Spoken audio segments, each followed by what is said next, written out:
അലൈക്കും വറഹ്മത്തുള്ളാഹി. അൽഹംദുലില്ലാഹ് ഞങ്ങൾ എത്തിയിട്ടുള്ളത് ബദർ ശുഹദാക്കളുടെ മക്ബറ ഉള്ള സ്ഥലത്താണ്. ഈ കെട്ടിൻ്റെ ഉള്ളിലാണ് ബദരീങ്ങൾ ഒറ്റ കിടക്കുന്നത്. 14 സഹാബികളെ അവർ ഷഹീദായി അവർ മരണപ്പെട്ട് കിടക്കുന്ന ഈ പുണ്യമേറിയ സ്ഥലത്ത് ഈ റമദാനിൽ നമ്മളൊക്കെ നാട്ടുകളിലൊക്കെ 17 പിന്നെ ബദർ ആണ്ട് കഴിക്കാറുണ്ട്. ആ കെട്ടിൻ്റെ ഉള്ളിലാണ് 14 സഹാബികളെ മറവാടിയിട്ടുള്ളത്. ആ ഭാഗത്താണ് കണ്ടോ, അത് കെട്ടുണ്ടല്ലോ, അതിൻ്റെ ഭാഗത്താണ് 14ഓളം സഹാബികളെ മറവിട്ടിട്ടിരിക്കുന്നത്.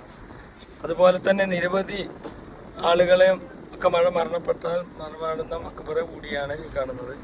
അതുമാത്രമല്ല അതിൻ്റെ അപ്പുറത്ത് അബൂജഹലിനെയും അതുപോലെ തന്നെ അവരെ കുഴിച്ചു മൂടിയ സ്ഥലവും തൊട്ടപ്പുറത്ത് ആ പാറയുടെ അപ്പുറത്തുള്ള ഒരു കിണറ്റിലായിരുന്നു എന്നാണ് ചരിത്രത്തിൽ. അപ്പോൾ ഈ സ്ഥലങ്ങളൊക്കെ നമുക്ക് സന്ദർശിക്കാൻ കഴിഞ്ഞാൽ അൽഹംദുലില്ലാഹ് വലിയ തൗഫീഖാണ്. അല്ലാഹു ഇവിടെ വരാൻ അല്ലാഹു തൗഫീഖ് നൽകട്ടെ.